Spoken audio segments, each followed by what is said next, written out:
पहुँचे और वाइट ने वहाँ एक कर्मचारी से पूछा कि ये कौन सी जगह है, ये हम कहाँ आ गए। तब उसने उनको उत्तर दिया कि ये पुराना गलगत्ता पहाड़ की साइट है।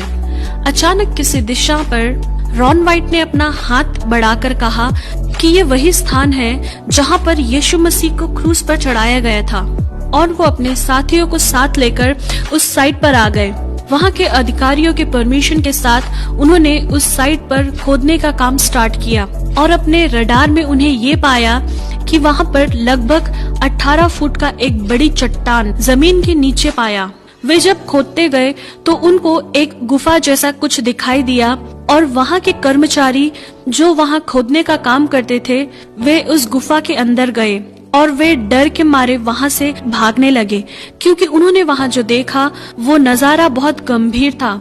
रॉन वाइट ने उन लोगों को अपने पास बुलाकर पूछा कि तुम लोग क्यों भाग रहे हो बिना पैसे लिए। तब वो इब्री कर्मचारियों ने कहा कि हमने वहाँ वाचा का संदूक को देखा है। तब रॉन वाइट उस गुफा के अंदर प्रवेश किया और जब उन्होंने आंख उठाकर देखा तब उन्हें एक अद्भुत दृश्य दिखाई दिया और उस दृश्य को देखने के बाद वे तुरंत नीचे गिर गए। रॉन वाइट के बेटे ने बड़ी ही मुश्किल से उन्हें बाहर निकाला। अगली बार रॉन वाइट बड़ी तैयारी के साथ उस गुफा में प्रवेश किया तो उन्होंने उस गुफा के अंदर वाचा का संदूक देखा, जिसके द्वारा मूसा के समय परमेश्वर इजरायलियों के बीच में अपनी उपस्थिति को प्रकट करते थे। फिर रॉन वाइट ने अपनी अनुभव शेयर करते समय बताया कि उन्होंने जब वो संदूक करीब जाकर देखा तो 4 स्वर्गदूत उस संदूक के चारों ओर खड़े देखा और उसमें से एक स्वर्गदूत रॉन वाइट से बातें करने लगे।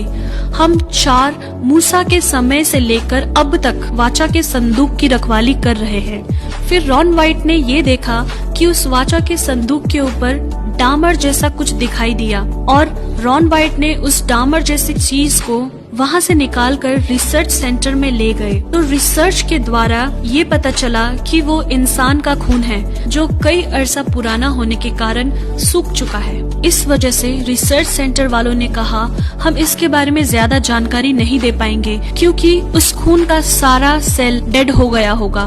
मगर रॉन वाइट जो पहले मेल नर्स भी रह चुके हैं उन लोगों से रिक्वेस्ट किया कि आप लोग कृपया इस ब्लड का डीएनए पता करने की कोशिश करिए। उनकी बात मानकर उस रिसर्च सेंटर वालों ने ब्लड को 24 आवर तक सॉल्यूशन में रखा और 24 घंटे के बाद उन्होंने उस ब्लड को टेस्ट के लिए डाल दिया। जब उन्होंने उस ब्लड की जांच की तो उन्हें एक आश्चर्यजनक बात पता चली और उन्होंने रॉन वाइट को बुलाकर बताया कि ये ब्लड सेल अभी तक मरा नहीं, ये ब्लड अभी भी जिंदा है। और उन्होंने उसका डीएनए के लिए खोज किया तो वे ये बात देखकर हैरान हो गए जैसे कि एक नॉर्मल मनुष्य के डीएनए में 23 पेयर्स ऑफ क्रोमोसोम होते हैं, जिनमें से 23 माता के होते हैं और 23 पिता के, मगर उस ब्लड में सिर्फ 23 ही क्रोमोसोम दिखाई दिए, जिससे रॉन वाइट को ये पता चला कि ये यीशु मसीह का खून है जो पुरुष से नहीं मगर पवित्र आत्मा से जो मरियम के कोख में पैदा हुआ। और उन्हें इस बात की पक्कीकरण करने के लिए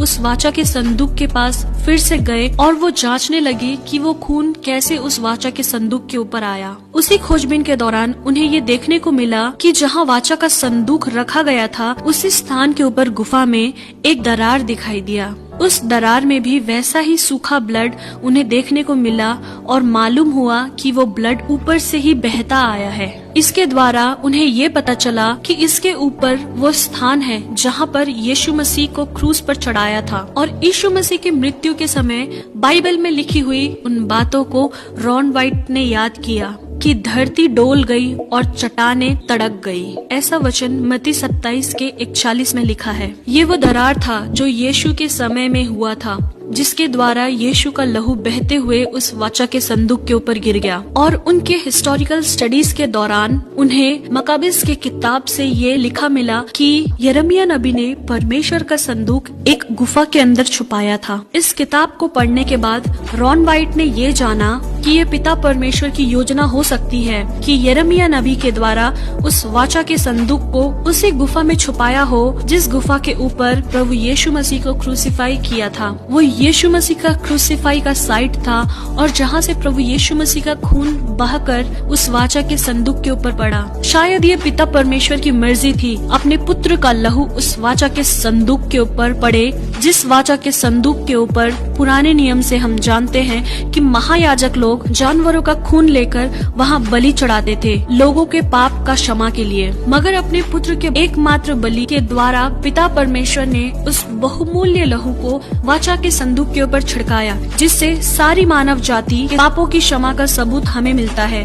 प्रियो, ये बात रॉन वाइट सारे मसीहों को बता नहीं पाए, उनका देहांत हो गया। मगर रॉन वाइट ने जो बाइबल की खोज किया है वो सब हम उनकी वेबसाइट में देख सकते हैं। शायद हमें इसका पक्का सबूत ना भी मिले, मगर मैं एक बात जरूर विश्वास करती हूँ और आप लोगों को ये बताना चाहती हूँ कि हमारे प्रभु यीशु मसीह का लहू आज भी जीवित है, क्योंकि इब्रानियों की पत्री में लिखा है, नई वाचा के मध्यस्थ यीशु और छिड़काव के उस लहू के पास आए हो जो हाबिल के लहू से भी उत्तम बातें करता है। हाँ मेरे प्रियो, हमारे प्रभु यीशु मसीह का लहू हाबिल के लहू से भी उत्तम बातें करने वाला है, जो आज भी जिंदा है। और उसी लहू आपको और आपके घर वाले को इस महामारी के बीच में रक्षा